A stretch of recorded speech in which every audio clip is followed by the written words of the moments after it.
नमस्कार, आप देख रहे हैं एग्जाम टूर। आपसे बता दें, आप लोग अच्छा से ध्यान दीजिए जो शिक्षक बनना चाहते हैं, क्योंकि मेरे साथ जो शख्स हैं उनके पास बहुत अनुभव है, बहुत सालों से बीपीएससी का अनुभव रहा है। इस बार आप देखे होइएगा, अतुल सर जब जा रहे थे तो बोले कि शिक्षक भर्ती में बीपीएससी में प्रश्न का लेवल बहुत अच्छा रहेगा।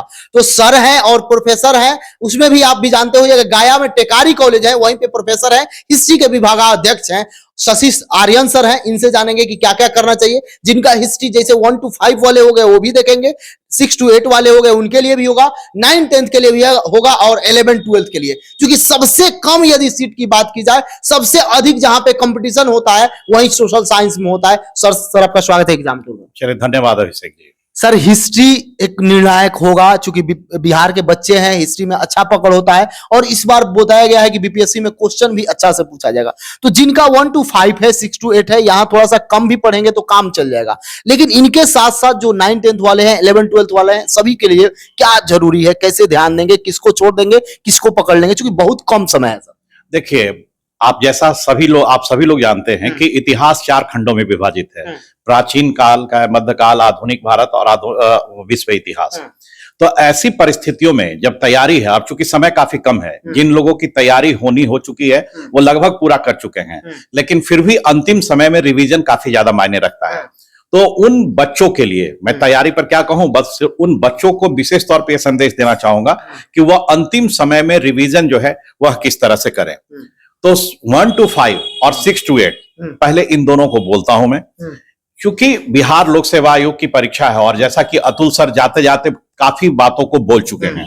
उन्होंने साफ तौर पे ल्यूसेंट की चर्चा जो है अपने इंटरव्यू में की है कि काम नहीं चलेगा। तो मतलब ये कि वो साफ तौर पे बच्चों को वो संदेश देना चाह रहे हैं कि जब तक आप बेसिक किताबों को नहीं पढ़ेंगे तब तक आपके किसी भी कंपटीशन में क्वालिफाई होने की गुंजाइश काफी ही कम रहेगी।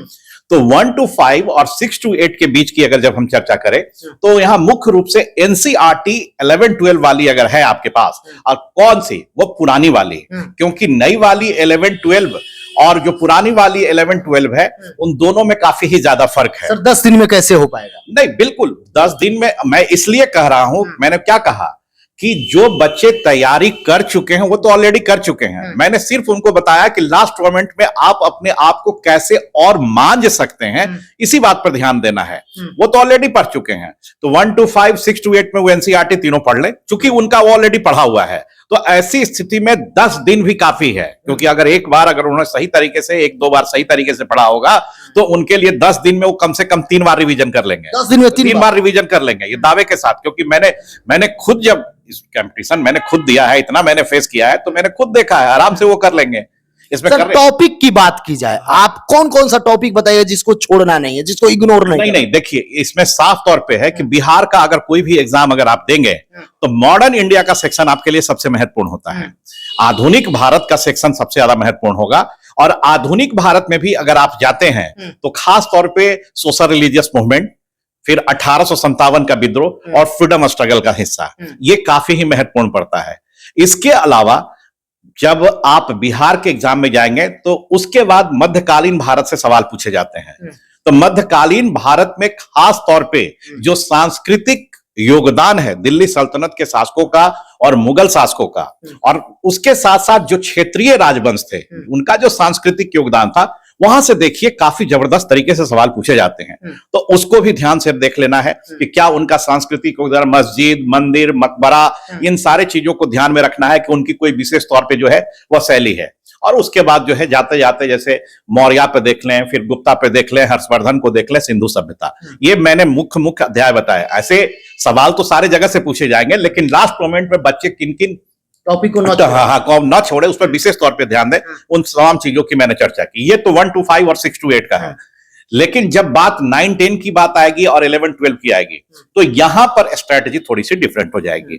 यहां पर मैं यह नहीं कह सकता हूं कि आप सिर्फ एनसीईआरटी पढ़कर चले जाएं और उसमें आपका काम चल जाएगा, क्योंकि एनसीईआरटी के साथ साथ यहां पर आपको एक किताबें भी पढ़नी होगी। 9 10 में अपेक्षाकृत कहेंगे कि हिस्ट्री के सवाल कम रहेंगे, क्योंकि हिस्ट्री के साथ साथ यहां पॉलिटिकल साइंस, पॉलिटी से भी रिलेटेड सवाल होंगे, इकोनॉमिक्स और ज्योग्राफी से भी रिलेटेड सवाल। लेकिन जिनका अपना विषय होगा उनका जब 11 12 की जब बात हम करेंगे तो वहां तो मैक्सिमम सवाल ही, मैक्सिमम क्या, वो तो सारा कुछ जो है सवाल हिस्ट्री से ही रिलेटेड रहेगा। तो ऐसी स्थिति में एनसीईआरटी के साथ साथ एक एक किताबें जो उन्होंने पढ़ाई की है, अगर अच्छे तरीके से उन्होंने पढ़ा होगा तो उस पर हम ये जरूर कह सकते हैं कि उनका रिजल्ट बेहतर होगा। जैसे प्राचीन भारत में झा एन श्रीमाली ले लीजिए, मध्यकालीन भारत में आप जो है एलपी शर्मा ले लीजिए, आधुनिक भारत में जो है वो आप आधुनिक भारत में आप इनका नाम ले लें, बीएल ग्रोवर यशपाल, अब अलका मेहता हो गए। और विश्व इतिहास की जब हम बात करेंगे तो विश्व इतिहास में डीएन वर्मा की किताब आती है। पटना विश्वविद्यालय के काफी प्रख्यात प्रोफेसर थे, काफी वर्ल्ड हिस्ट्री की काफी अच्छी जानकारी थी उनको, जो पुराने लोग जब भी वहां उनसे जो पढ़े थे वो आज भी उनको याद रखते हैं।